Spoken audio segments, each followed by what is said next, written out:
सारा एक छोटा सा गांव था जहां के लोग ईश्वर की उपासना में लीन रहते थे। वहां की चर्च सैकड़ों साल पुरानी थी, जिसके बारे में कहा जाता था कि उसमें कई रहस्यमयी घटनाएं घट चुकी हैं। गांव के लोग उस चर्च से डरते थे, लेकिन रविवार को प्रार्थना के लिए वहीं जाते थे। ऐसे ही एक रविवार की शाम थी जब चर्च में कुछ असामान्य घटा। फादर पीटर चर्च के भीतर अकेले बैठे थे, मोमबत्तियां जलाते हुए। तभी चर्च के बड़े दरवाजे पर एक जोरदार धमाका हुआ, जैसे कोई अदृश्य शक्ति उसे खोलने की कोशिश कर रही हो। फादर पीटर ने पलटकर देखा, लेकिन वहां कोई नहीं था। चर्च के भीतर की हवा अचानक ठंडी हो गई और मोमबत्तियों की लौ टिमटिमाने लगी। उन्हें एहसास हुआ कि कुछ बहुत गलत हो रहा है। वह दौड़ते हुए चर्च के ऊपरी हिस्से में बने अपने कक्ष में पहुंचे, जहां उन्होंने अपनी बाइबल रखी हुई थी। उन्होंने बाइबल खोली और जोर जोर से प्रार्थना करने लगे। तभी चर्च की घंटियां अपने आप बजने लगी, मानो कोई अदृश्य शक्ति उन्हें चला रही हो।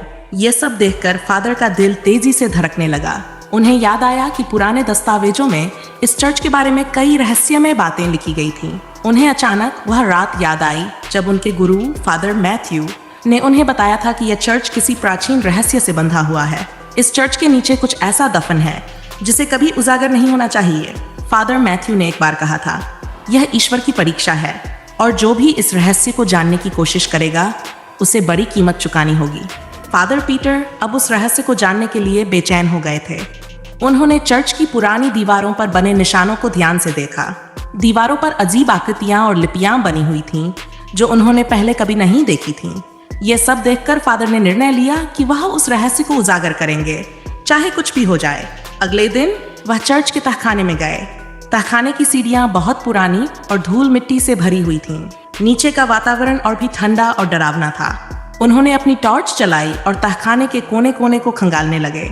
अचानक उनकी टॉर्च एक पुराने लोहे के दरवाजे पर ठहर गई। यह दरवाजा बहुत पुराना और जंग लगा हुआ था, मानो सदियों से किसी ने इसे छुआ न हो। फादर पीटर ने दरवाजा खोला और भीतर कदम रखा। भीतर घुसते ही उन्होंने देखा कि वहां एक प्राचीन शिला पर एक क्रॉस रखा हुआ था और उसके चारों ओर बाइबल की पंक्तियां उकेरी गई थीं। उस शिला के चारों ओर हल्की सी लाल रोशनी फैली हुई थी, जैसे कोई अदृश्य शक्ति उसे जीवंत बनाए हुए हो। जैसे ही उन्होंने उस शिला को छुआ, अचानक पूरा तहखाना हिलने लगा। दीवारों से डरावनी आवाजें आने लगीं और फादर पीटर के कानों में चीखें गूंजने लगीं। उन्हें महसूस हुआ कि वह एक बहुत बड़े खतरे के करीब पहुंच गए हैं। वह तेजी से पीछे हटे और दरवाजे को बंद करने की कोशिश करने लगे, लेकिन दरवाजा बंद नहीं हो रहा था। तभी एक अंधेरी परछाई उनके सामने आई। वह परछाई मानव के आकार की थी, लेकिन उसका चेहरा अस्पष्ट और विकृत था। उसकी आंखों से लाल रोशनी चमक रही थी और उसकी मौजूदगी से फादर पीटर को सांस लेना मुश्किल हो गया। परछाई ने फादर पीटर की ओर बढ़ते हुए कहा, तुमने वह देखा जिसे कभी देखना नहीं चाहिए था।